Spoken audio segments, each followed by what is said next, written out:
Hi, good morning, everybody. Good morning from Los Angeles, where it is about to become 10 a.m. Where is everybody tuning in from? We'd like to hear from you. As always, to get the most out of this class, it is best to register in the webinar itself.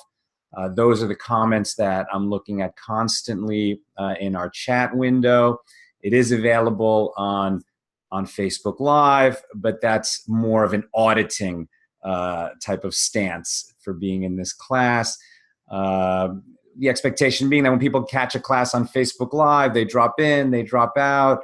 But to really get into the meat of what's being taught here, you want to take the class, right? You want to be part of the class and commit to be here for a longer amount of time. It is free to register, and there's even the possibility of turning on your camera if you desire, so that I can see you as I'm teaching. And currently I'm looking at James and Irene and Matthew and Barbara, and of course Nina is here, and we'll jump in whenever you hear me going astray, Nina. That is yeah, maybe it's not just your opportunity, but your obligation is to interrupt me when I go astray. All right.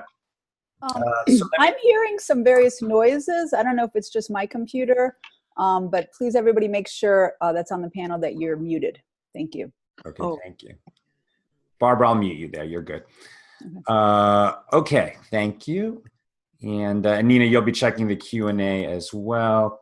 Okay, so just some housekeeping. First of all, I'm sorry that I hadn't announced in advance that last week's class was being canceled. I was out of town and unavailable.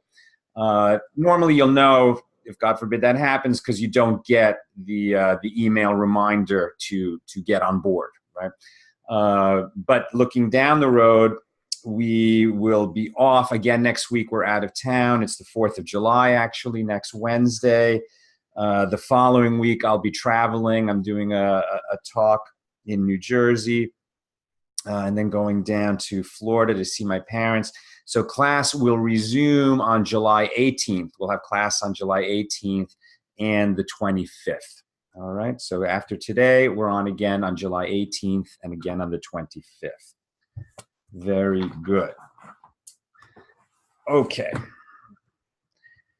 Right. So last week we spent some time going through a couple of Psalms at a deep level, Psalm 90 and 91. If you missed that class, I highly, highly recommend you check it out. I learned a lot in preparing for that class, and it was really wonderful to get into those Psalms, 90 and 91.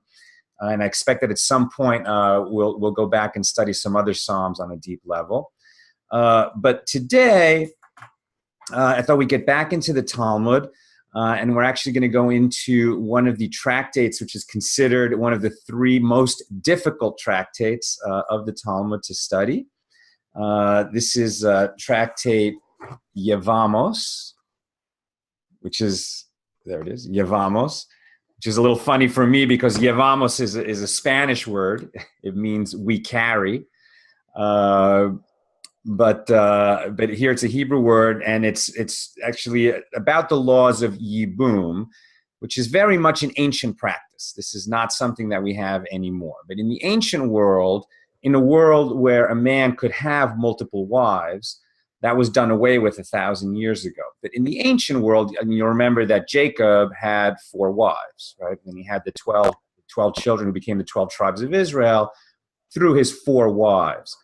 And so back then there was a law, and it's a Torah law, it's a Torah commandment, that if a man dies before he has had a child with his wife and he has a brother, then it becomes the brother's obligation to marry the widow and to have children with her, and then those children would count, as it were, as the children of the deceased brother. The couple did not have to have this marriage. If they didn't want to do it, then there was a process called chalitza where they could get out of it. Although if the widow wanted to have the marriage and the brother didn't want to have the marriage, then it was considered shameful for him to, in essence, leave her hanging and to not, give her this ability to have children in the name of his dead brother, that he's not continuing the line of his dead brother. It was considered a shameful act. So that's the overall, that's what's going on in this tractate. It's the laws surrounding Yibum. The tractate is very difficult because there's all these cases where there's a brother and a sister-in-law, and the brothers have the same mother but not the same father, or the same father and not the same mother. And then there's all kinds of little wrinkles and variations, and it can get super technical. For that reason, we're not starting at the beginning of the tractate. We're actually quite deep in the tractate at page 61b. And here we're going to get into the commandment, which is a very simple commandment, and it is in fact the first commandment in the Torah: be fruitful and multiply. That is the first commandment that God gave, and it was a commandment given to the whole world. Right? That's not a Jewish commandment, that's a human commandment. And generally speaking, it's a commandment that people don't mind fulfilling, as it were. But not every situation is the same. Obviously, there can be very difficult situations in this world. Sometimes a person is simply incapable of fulfilling that commandment. A man may be sterile, a woman may be sterile. Terrible circumstances can come up in people's lives. And so our sages look into this commandment and try to understand what it really means in various situations. And as we study this page, I'd like to, and this was sort of my approach throughout my whole 7.5 years when I went through the Talmud in the Daf Yomi program. What I was always thinking about is sort of what is the philosophy of our sages? What is their worldview, right? What they get their values from the Torah, but there are many values in the Torah, and sometimes the values even seem contradictory. They're not. The Torah is a divine document, right? So if God has given it to us, and we think two things in the Torah are contradictory, it is our understanding that is incomplete. And so whenever they would see these apparent contradictions, they'd say, okay, what have we missed? What do we need to understand so that the contradiction, as it were, goes away? So one thing that you'll see as we get into this deep dive on the commandment, be fruitful and multiply, is this extreme value that is placed by our sages and within the entire Jewish tradition on family, right? It's about family. It's about creating family, nurturing family, protecting family. And sometimes this great value on family can exact a very high price on the individual, because not every individual fits into the family scheme so easily. And then it's very important to have compassion, to have empathy, and to try to understand how we can resolve a situation so that it is not unduly burdensome on the individual. So let's get into it. The Mishnah that we're studying here at page 61b, and let me just mention that we have we have a post that's coming up on Accidental Talmudist, and that's what drew up my attention to this section of the Talmud, which is about Rav, who was a great sage, respected by the entire Torah world in his time, but not by his wife. And his wife would aggravate him.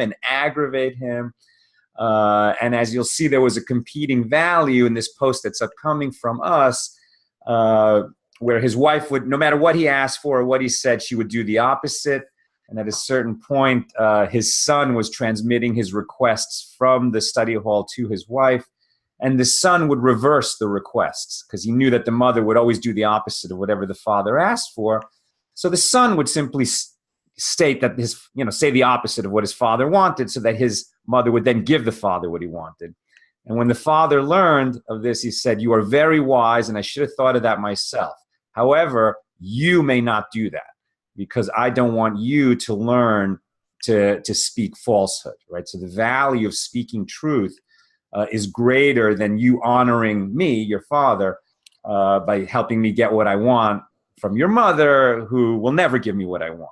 So that this idea of competing values was very interesting. And we'll encounter that story. We probably won't get to it today. It's further on in this section of the Talmud. But now let's just set it up. So the Mishnah that we're discussing, right, you'll recall that the Mishnah was the first setting down of the oral law, and that was completed around the year 200. And then the Gemara is the next strata of commentary, and that's what's commonly known as the Talmud. So the Mishnah that we're discussing is a man may not abstain from procreation unless he already has children, right? So you have a commandment to be fruitful and multiply. The question is, when have you fulfilled that commandment? So the Mishnah discusses the number and gender of offspring that are required to fulfill the mitzvah. Beis Shammai. So you'll recall that there were two great sages, Shammai and Hillel, who were contemporaneous late in the Second Temple period. And then their students sort of became the two great schools of thought. And they had these tremendous disagreements in various areas.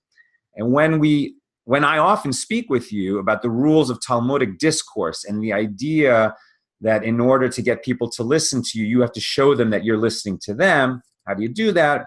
By stating the argument of your opponent in a way that your opponent will say, yes, that is my best argument. You have understood me. Those ideas come from the disputes between Beis Shammai, the house of Shammai, and the house of Hillel, the students of Shammai and the students of Hillel. So, Beis Shammai say he must father at least two male children. But Beis Hillel say he must father a male and a female. As it says, he created them male and female. So within the Mishnah, Hillel, the students of Hillel justify their position that a man has fulfilled his obligation to be fruitful and multiply when he's had a son and a daughter. Whereas Beis Shammai say he must have two sons, right?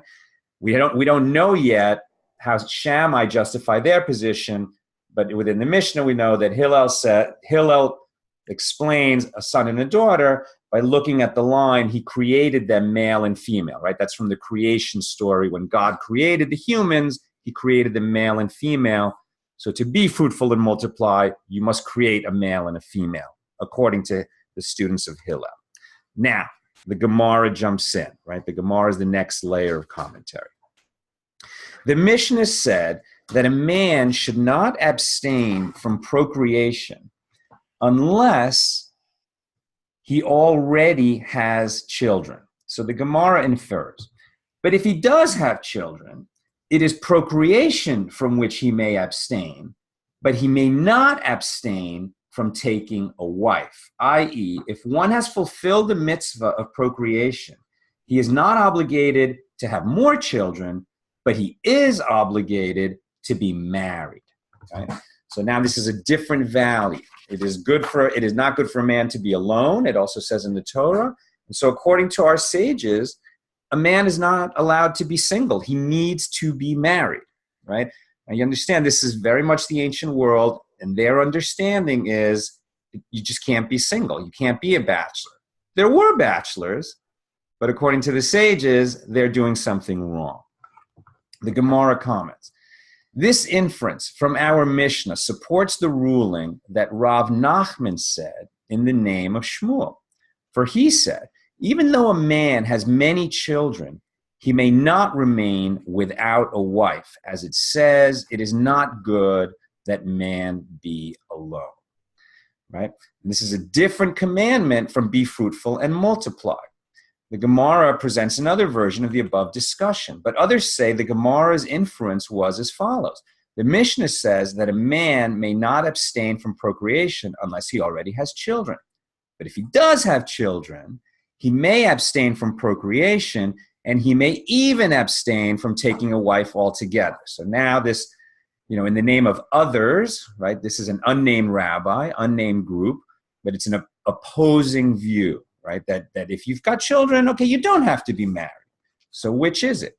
So the Gemara suggests, shall we say then that this Mishnah, which seems to allow one to avoid taking a wife, is a refutation of the statement of Rav Nachman in the name of Shmuel, that even one who has many children must take a wife, right?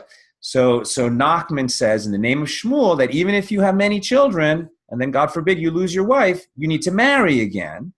And this other group is saying, no, if you've already fulfilled your obligation to be fruitful and multiply, you don't have to marry again. So what is going on here? What is between them? So the Gemara replies, no, it is not a refutation. We can say that this Mishnah accords with Rav Nachman in the following way. If a man has no children, he must marry a woman who is capable of bearing children. If a man does have children, he may then marry a woman who is not capable of bearing children. Right? So you can imagine the situation. A man has had children, and now, God forbid, his wife passes away. So does he have to marry again? The answer is, according to this, yes, he must marry again. But if he already has children, then he can marry a woman who's past childbearing years or who is incapable of having children, now, because now he's fulfilling the commandment not to be alone. But if he has not had children, and we're going to get back to how many of each kind of child he has to have, but if he has not had children, then he has to marry a woman, and he has to marry a woman who has a chance of giving him children, of having children with him. The Gemara notes another halachic, legal ramification of whether or not one already has children. A difference, whether one does or does not have children, is if we permit him to sell a Torah scroll for the sake of marrying a woman capable of bearing children. If one has children already, he is prohibited to sell the Torah scroll. If he does not have children, he is permitted to do so. Now, this is to give you a sense of the, unlimited value, literally unlimited value, that the sages placed on Torah study. And in fact, my nearest sitter. We say every morning that all the mitzvahs, we're told we should not distinguish between the relative value of commandments.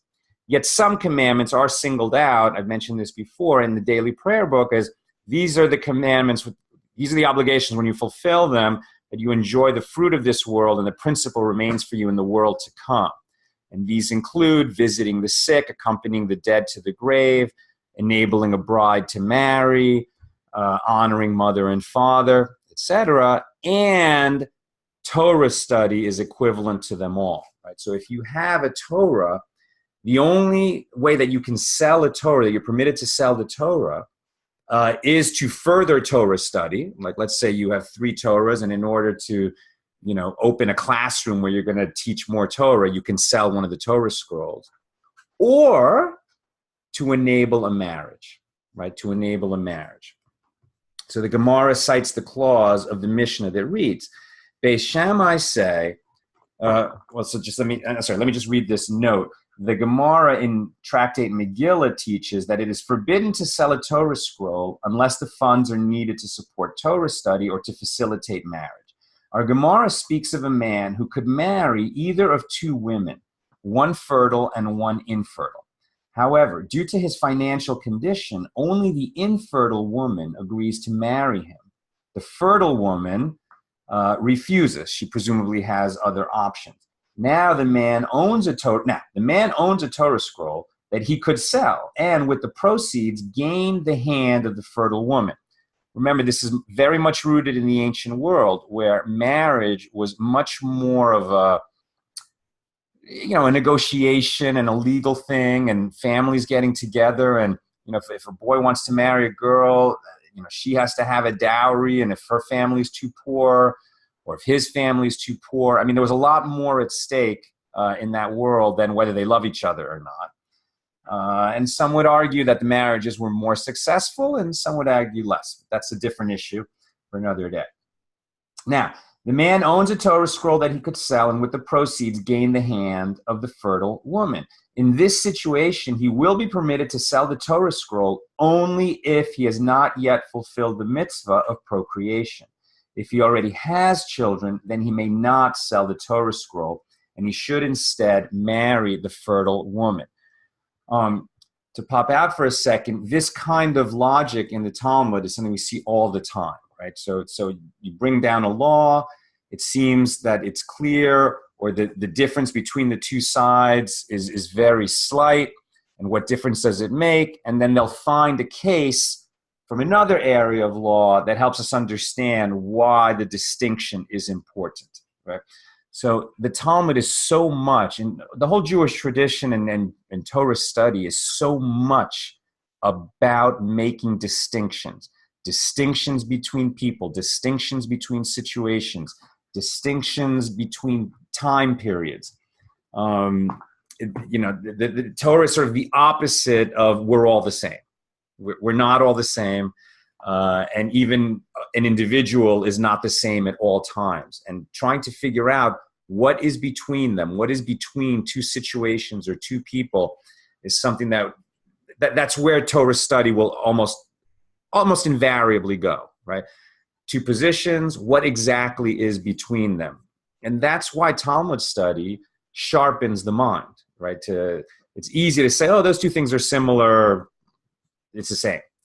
But to figure out exactly what is between two things that are very seemingly similar is what Torah study is all about. The Gemara cites the clause of the Mishnah that reads, Beis Shammai say, the minimum required to fulfill the mitzvah of procreation is 2 males. So now we're getting back to the question. How do you fulfill the obligation? Is it enough to have 2 boys, or do you have to have a boy and a girl? The Gemara explains the basis for the position of Beis Shammai. What is the reasoning of Beis Shammai? They derive the parameters of this mitzvah from a precedent set by Moses. For it is written, the sons of Moses, Gershom and Eliezer. Moses had 2 boys. Moses did not have a daughter. And after he had the 2 boys, as we'll see, he stopped fulfilling the obligation to be fruitful and multiply. In fact, he stopped fulfilling his obligation to his wife. And this would actually become a point of contention between Moses and his sister. His sister will call him on it and say, what are you doing? You have to fulfill this obligation to your wife. In fact, our son spoke about this at his bar mitzvah recently, where it seemed that Miriam was being punished for gossiping about her brother Moses. But in fact, what she was trying to say is, Moses, your brother and I, Aaron and I, are also prophets. We can undertake some of the duties of prophecy, give you a break so you can be with your wife. And that is the discussion that's going to come up now. So the sons of Moses, Gershom and Eliezer, i.e. 2 males. After having these 2 sons, we know that Moses abstained from having relations with his wife. Evidently, 2 sons must suffice to fulfill the mitzvah, the commandment of procreation. The Gemara now explains the basis for Beis Hillel's view, the students of Hillel. And Beis Hillel, what is the source for their position that the mitzvah requires 1 male and 1 female? They derive this requirement from the creation of the world, in which only 1 male and 1 female, Adam and Eve, were created. The Gemara asks, and Beis Shammai, let them also derive the minimum requirement from the creation of the world as Beis Hillel do. Why doesn't Beis Shammai follow the same reasoning? God created Adam and Eve, so a man should create a man and a woman. The Gemara answers, Beis Shammai maintains that we cannot derive a case where alternative scenarios are possible from a case in which an alternative scenario is impossible, right? So God had to create a man and a woman so that there would be a human race and the human race would survive. But a man, just an average guy, he doesn't have to create a male and a female child. The human race is not dependent on that. I made a note here. Should I tell this story? I guess I'll just tell it. You know, we're all so dumb and foolish when we're in college. And, you know, it once happened that there was a party going on around the Charles River in Boston. Every fall, there's a race called the Head of the Charles, a rowing race. And there's just hundreds of thousands of people along the bank, and everyone is drinking beer and having a great time. And I was, you know, I had just won my race, actually. We rowed earlier in the morning, and so I was feeling all full of myself, and I met some very pretty young woman from, I think, Boston College, and it just came out of my mouth, if something terrible happened and you and I were the last man and woman on earth, do you think the human race would survive? And she said, yes. But something terrible has not happened, and we are not the last man and woman, and this conversation is over. So I give her credit for that. But that's the question, right? If you are the last man and woman, then for sure you have an obligation to produce male and female offspring that will continue the human race. You have that obligation, right? So this is what the sages are saying. God forbid you're the last man and woman. It's not your choice. You must make the human race survive. And I think isn't there a TV show now, a comedic show with a guy from Saturday Night Live that is about that topic, right? Where he was the last man and woman on earth, and they're trying to make the human race survive. So Beis Shammai say you can't derive the law for the average guy from the laws that, you know, reflected Adam and Eve. Had Eve never been created, there would have been no other woman for Adam to marry. The propagation of the human race thus demanded the creation of at least one male and one female. But that is not true in our context. If a person has two sons, there are many women in the world whom they could marry. Beis Shammai thus reject this source and instead derive the minimum requirement for procreation from Moses, who had two males.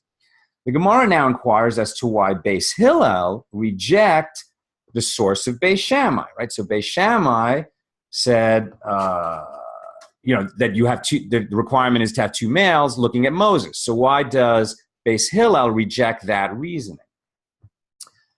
Beis Hillel let them derive the minimum requirement from Moses as well. The Gemara answers, Beis Hillel would tell you in response, Moses did not abstain from procreation because he had already fulfilled the mitzvah. Rather, Moses acted as he did in response to a unique situation and on the basis of his own understanding, as it has been taught in a Baraisa. A Baraisa is like a Mishnah, but didn't get into the book of Mishnahs.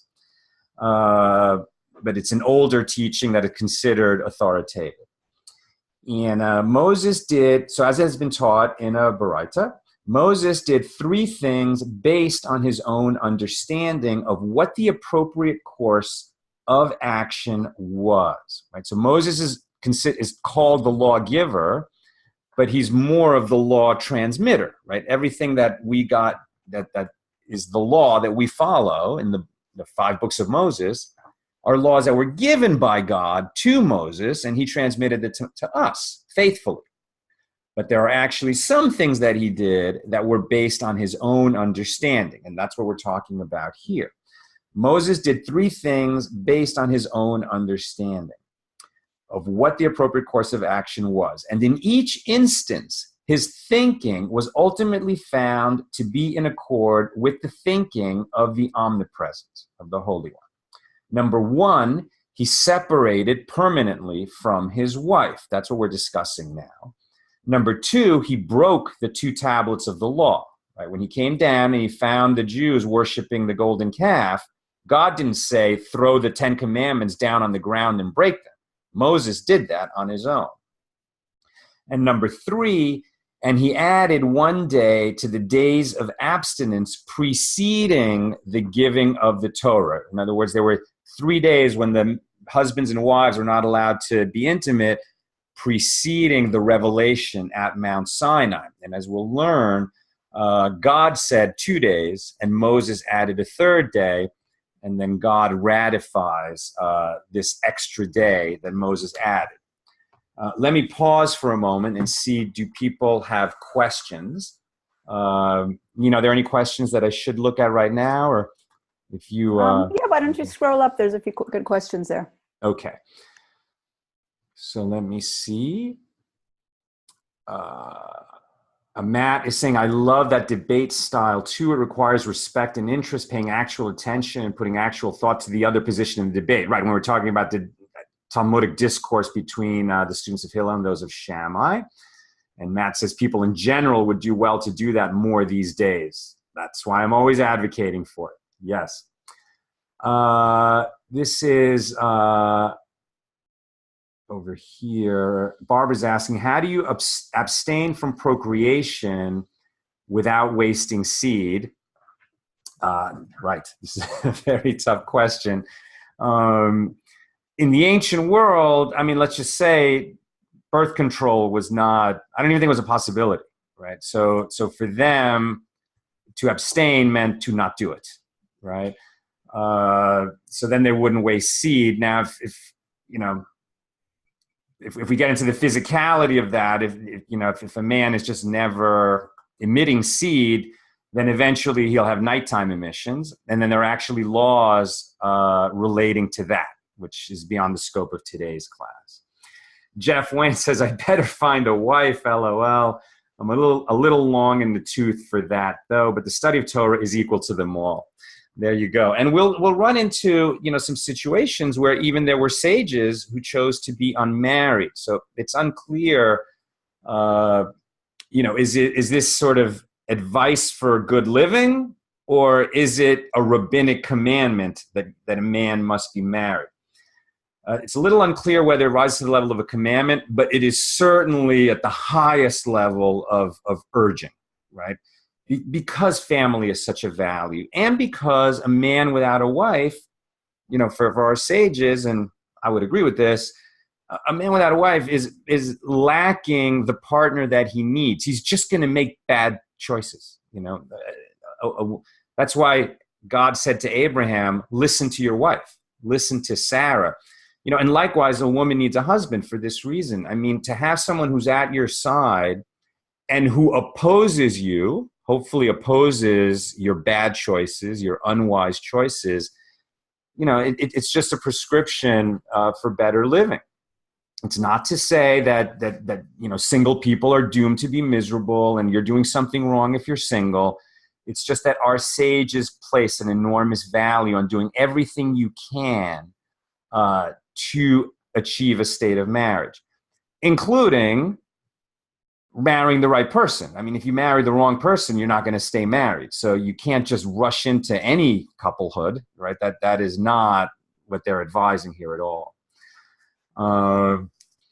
And Barbara's saying, wouldn't he just have to turn around and buy another scroll? This is what we were discussing earlier, that it is only permitted to sell a Torah scroll for the purposes of furthering Torah study or getting into a marriage, but only if you haven't fulfilled your obligation to procreate yet. These are kind of extreme cases, but you don't have to own a Torah scroll to engage in Torah study.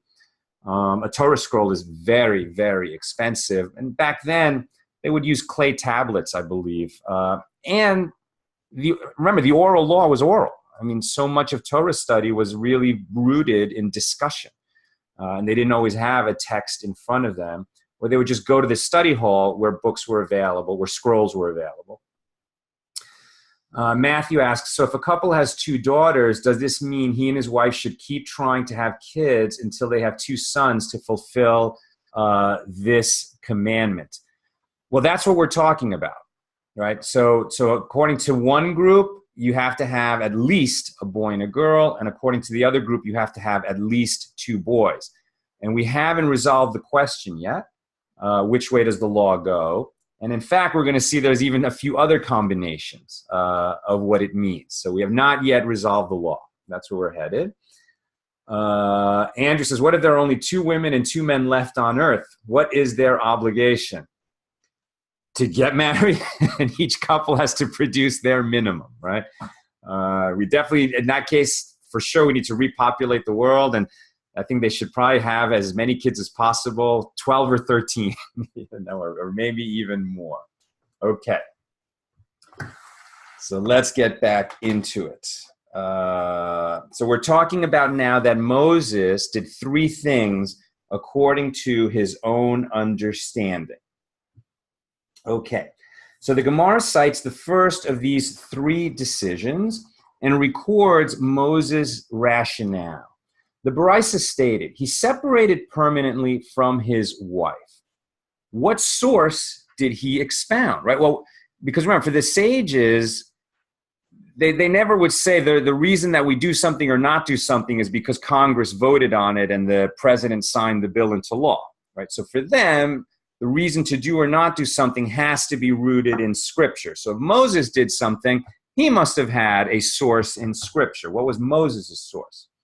So Moses stated the following Kal Vachomer argument. So Kal Vachomer is, well, if, I don't have an example ready, but the basic structure of this kind of argument is if such and such a thing happens, in a minor case, then in a major case, in other words, if we send a person to jail for stealing $100, then where a person stole $1,000, obviously we send him to prison. That's a Kal Vachomer argument.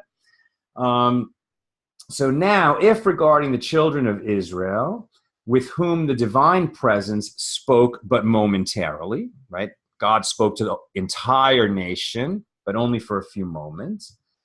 And for whom God set a specific time to do so, he told all the children, on the 3rd day, I'm going to speak with you. Nevertheless, the Torah says, do not draw near to a woman. Then I, Moses, who am designated to receive the divine word at all times, and for whom God did not set a specific time to speak to me, how much more so must I separate from my wife? Right, so you get the argument. God said to the people, in 3 days, I'm going to speak with you. Or he told Moses, tell the people, in 3 days, I'm going to speak to them directly. So the entire nation would have prophecy on that moment. It's going to happen in 3 days. So during these 3 days, don't come near a woman, meaning don't come near your wife, don't have marital relations with your wife.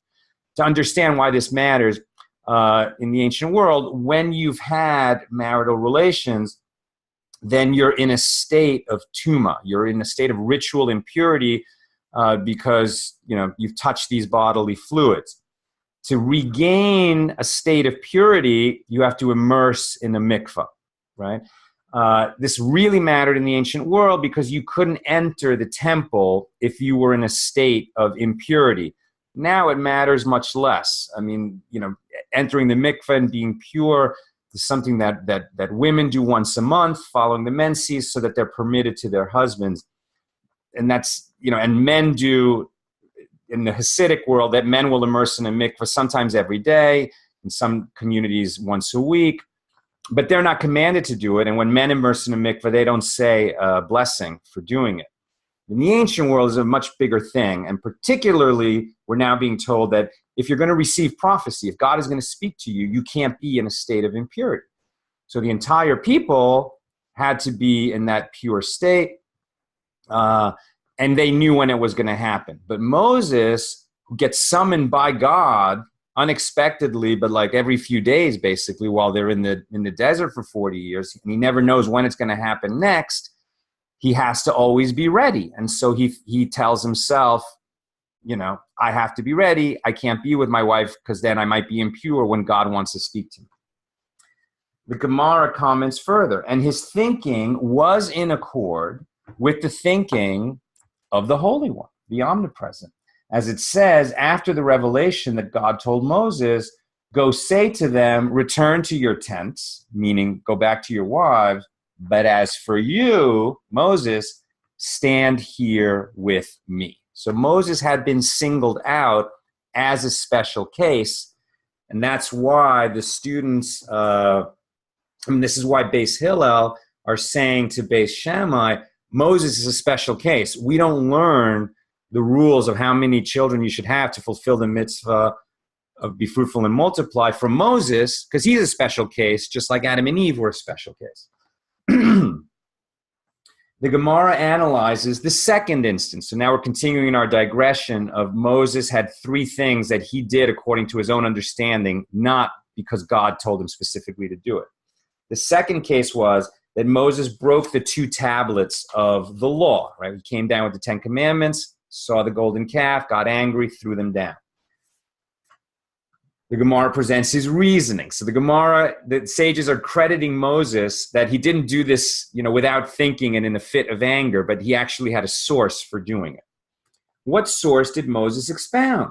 He said, since regarding the Passover offering, which is only one of the 613 commandments, the Torah states, no estranged person shall eat of it, then in this instance, where the entire Torah is being given and the Jews are apostates, how much more so they are unfit for it.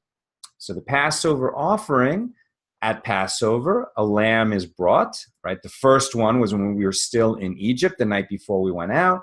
And then every year we celebrate Passover.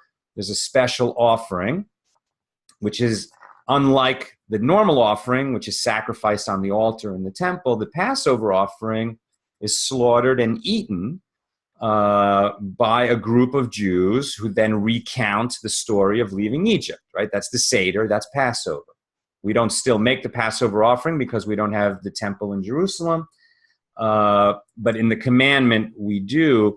Nevertheless, it says that you have to be a sort of card-carrying member of the Jewish people to be that. So non-Jews don't participate in the Passover offering, and heretics don't. A Jew who worships idols is not permitted to participate in the Passover offering. And since all the children of Israel had just worshipped the golden calf, they wouldn't be permitted to participate in the Passover offering, and they're certainly not permitted to receive the Torah, or in this case, the 10 Commandments. That was Moses' reasoning. The Gemara proves that God concurred with Moses' reasoning, and his thinking was in accord with the thinking of the Omnipresent, for it is written, the tablets that you broke. So here there's going to be a little bit of Hebrew wordplay. So the word that, the connective word, the tablets that you broke, the word for that is asher, and it can be pronounced a little bit differently. If it's vowelized differently, it becomes the word yishar, and yishar means affirm, like I have affirmed. And Reish Lakish, the sage Reish Lakish, said that this should be interpreted as follows. The Holy One, blessed be He, said to Moses, your strength shall be true to its mark, Yishar, because you broke the tablets. In other words, you can read that sentence a little differently, and it shows that God affirms what Moses did. We don't always read Asher that way. Here, however, it is permitted to read it that way because God commanded Moses to put the broken pieces of the tablets in the ark. Right? If Moses had really done something wrong, God might have acted differently. But number one, he told him to put the broken pieces of the tablets in the ark, and the divine acquiescence is evident from the fact that God refers here to the breaking of the tablets without any expression of anger. We know that God is willing to show that God, is angry by our actions, but he does not express anger at Moses following the breaking of the 10 Commandments. The Gemara examines the third instance in which God acted on his own authority. He added one day of abstinence on the basis of his own understanding. The Gemara presents the justification for this decision. What source did Moses expound? As it is written, go to the people and sanctify them today and tomorrow. Moses interpreted this command as follows. The day referred to as today is presumably similar to the day described as tomorrow. Therefore, just as tomorrow means a day together with its night, remember the Hebrew days and Hebrew calendar, a full day is the night before, it begins in the evening and goes to the next evening. Right? And so it's a 24-hour period, a day and a night. And so God is telling him, be apart from your wives today and tomorrow. Moses is saying, okay, today and tomorrow means 2 full 24-hour days.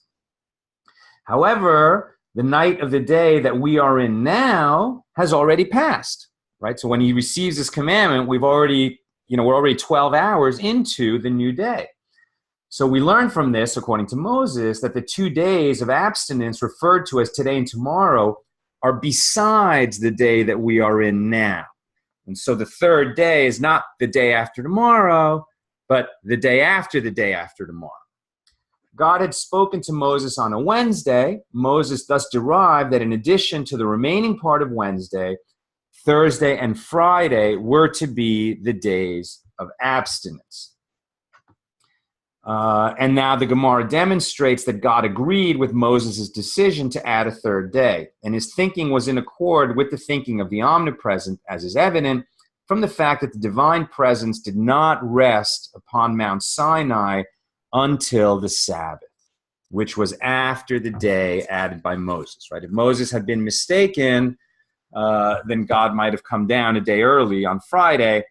But in fact, Moses must have been right because God's presence came down on Saturday. Okay. In a moment, we'll return to the dispute between Beis Shammai and Beis Hillel regarding the number and gender of children required to fulfill the mitzvah of procreation. But first, since we're all together, and I'm going to have to end the class on time today at 11. So before we go any further, I just would like to invite you to join me in praying for people who are ill in our community. If you want to add names of people that you're praying for, please respect their privacy, but you can mention their names in the comments if you know their Hebrew name, or their first name and the first letter initial of their last name, or if you have their permission to ask the community to pray for them, then you can say their whole name. So please, God, send a healing that is speedy and complete to Yehudis bat Lenore, Mark Sudak, Hannah bet Denise, Babette bat Sarah, Devorah Shifra bat Herschel Israel, Ahavimuna bat Chava Etta, Golda bat Shandel, Chaim ben Rose, Haya Esther bat Sarah, Chuck Wright, Jeff Wayne, Wyatt F, Jen W, Orkin Stacer, Munawar M, Annie McGregor, Andrew Gentry, Yitzhak Pesach, Ben Miriam, Finn and Liam C, Chenua Talmud, Rachel S, Benjamin Ben Adina, Yosef Yitzhak Ben Bracha, Greta D, Matisyahu, Yoel Baruch Ben Gittel, Donna Smith, Scott Miller, Devorah Yael bat Bruna Alta, Eliezer Ben Shua, Louise bat Miriam, Moshe Ben Mindy, David G, Tikva bat Kedosha, Yitzhak Ben Milka, Elon Ben Ron, Doug Osborne, John Kentz, Philip Widlansky, Peter L, Charna bat Joan, Ilana bat Masha, Nicole Hanna Lenguanat, Adam Moshe Ben Leah, John Ballantyne, Hannah bat Mary. Also the names of the people that are being added now. Please, God, also look after, watch over the members of our armed forces and first responders. Keep them safe and able to perform their jobs as they protect us.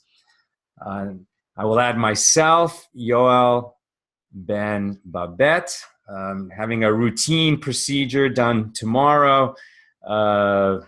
But if you'll pray for me that everything come out okay, I would appreciate it. And let us say Amen. Sal?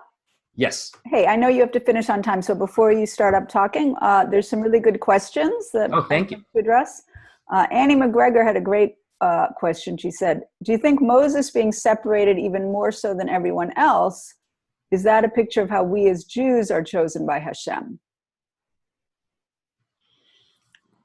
Let me make sure I understand the question. So the fact that Moses is sort of has to live at a different level, that he has different requirements for his behavior, even than the rest of the Jewish people, is in a sense setting an example of how the Jews have different requirements for them than the rest of the human population. I mean, I think there is something to that, and even within the Jews, right, they're the people who are singled out to be the priests, the descendants of Aaron, and they have different requirements that can sometimes be very difficult. Even today, a Cohen is not allowed to enter a cemetery, and cannot touch the dead except for his very closest relatives. And so there are distinctions that are made that can be difficult on individuals, and we're not sure why those distinctions were made, but we follow them. And that's that can be a very unpopular point of view in today's day and age, where there's this emphasis on, well, everybody's the same. Everybody's the same. We're not the same. I think everyone has an equal right to be happy, right? Everyone has an equal right to opportunities. But we're not the same, and understanding our differences, it's not racist or sexist. It's just understanding that we're different. And in some cases, when we're talking about ancient laws and the Torah, the differences between us occasion different requirements. And rather, than be embarrassed by these differences in the requirements, we can actually look into them and say, there are opportunities here. One of the biggest questions, and it's a problem that sort of non-Orthodox Jews will point to Orthodox Judaism and say, the requirements between men and women are so different. Isn't this a sexist, patriarchal religion, right? And, according to modern standards, you can make that argument. But these differences, I think if you ask Nina, does she feel disempowered by her Jewish practice? I think she'll say, actually, she's given opportunities that she wouldn't have otherwise. But let me not speak for you, Nina. I don't argue with that. Okay. I'd rather you get back into some of the good questions.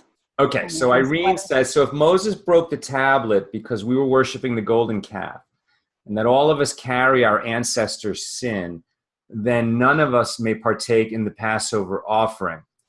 Well, we don't carry their sin.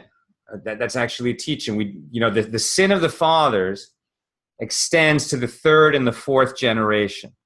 And our sages understand that to mean not that the grandchildren and the great-grandchildren can go to jail for a sin that their grandfather, great-grandfather did, but rather that these kinds of misbehaviors will have a negative impact on their children, their grandchildren, and their great-grandchildren. And so people who really behave badly, that impact can last and really have negative effect on their family.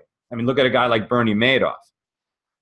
I think his children were innocent, but one son killed himself, the other one died of cancer. I mean, his sin, I don't think it was that God punished his children, but the negative impact, the fallout of his sin was so enormous, it had tremendous harm to the children. So there is an impact even to this day, Irene. I think you're right. Our sages teach that the nation and the world was at such a high level at the revelation at Sinai that if we had remained at that level, there actually would have been no more death. That would have been the end of death. But we were just not capable of living at that level. And we sin with the golden calf, and the whole world, it's like just dropped a major notch. And so in that sense, we don't individually bear responsibility for the sin of the golden calf, but we are paying a price in the sense that the whole world is paying a price for that terrible mistake. Okay. Was there another one, Nina, that you want me to look at? It's hard to scan and be ready to talk at the same time.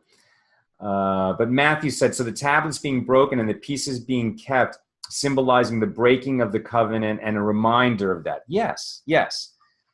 And I think that, to me, those broken pieces have always symbolized the idea that, that we go on, right? We make major mistakes in life, and there will be, an impact that's forever, right? There are certain things you do that change your life, and you can never go back to the state that you were in before. But that's not to say that you can't atone and you can't make a teshuvah and you can't make a change and you can't create meaning from that which was broken, right? And our sages do teach that God appreciates nothing so much as a broken heart, meaning a heart that's broken because you recognize how far astray you've been. You resolve to make a change. You make that change. Eventually, this is the steps of atonement. You return to the situation where you would have committed a sin in the past, and now you're a different person. Then that is a beautiful, beautiful thing that you've done. And our sages actually teach that the one who has sinned and atoned reaches a place that the one who never sinned can't even reach. It's not a plan to sin and atone. You can't do it in advance. But having sinned, the opportunity to make something out of it is always there. Okay. And Annie says sometimes, was it Annie? Yeah, Annie says the broken pieces, sometimes we need a reminder of what not to do just as much as what we are commanded to do. Just so. Okay. All right, so let me just go for a few more minutes with the page that we're studying, and then we'll cut it off just to keep us on track. So what we're studying about is now we're getting back to, well, what is the requirement? How do you fulfill the obligation to be fruitful and multiply? How many kids do you have to have and what genders? Right.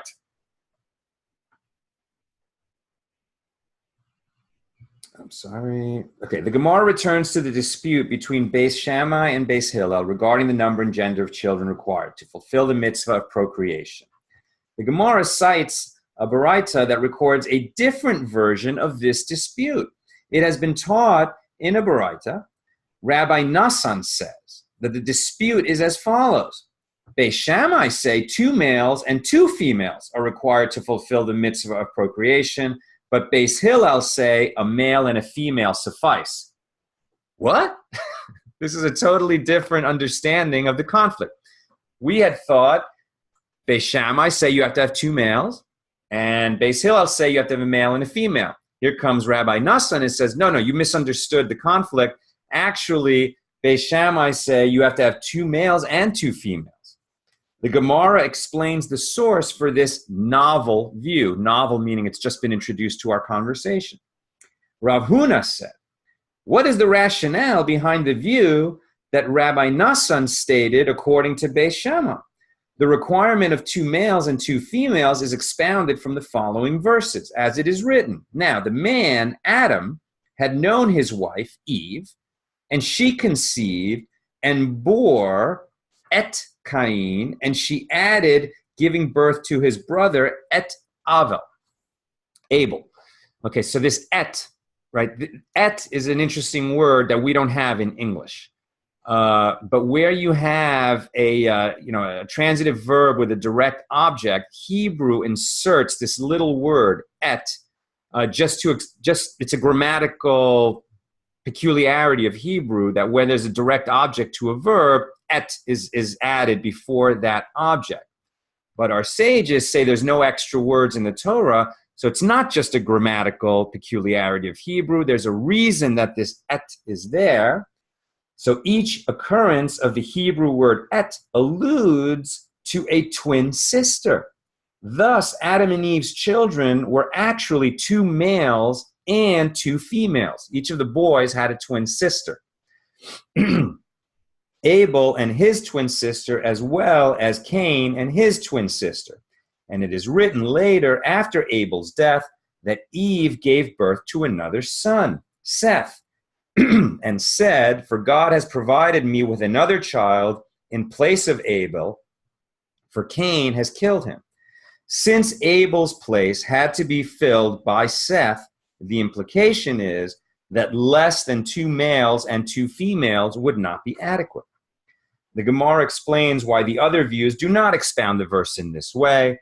However, the rabbis say that Eve was not speaking in reference to the mitzvah of procreation.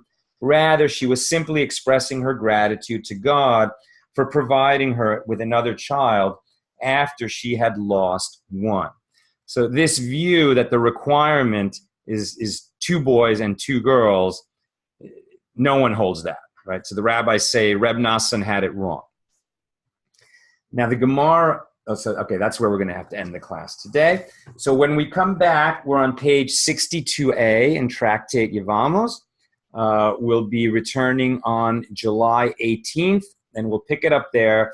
And we still have not resolved the question, what is a person's obligation?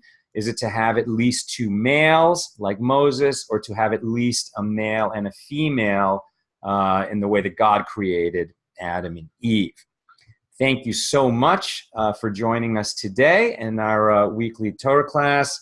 It is great to study with you, and may you have unlimited blessings today and every day until your life, which should be 120 years long.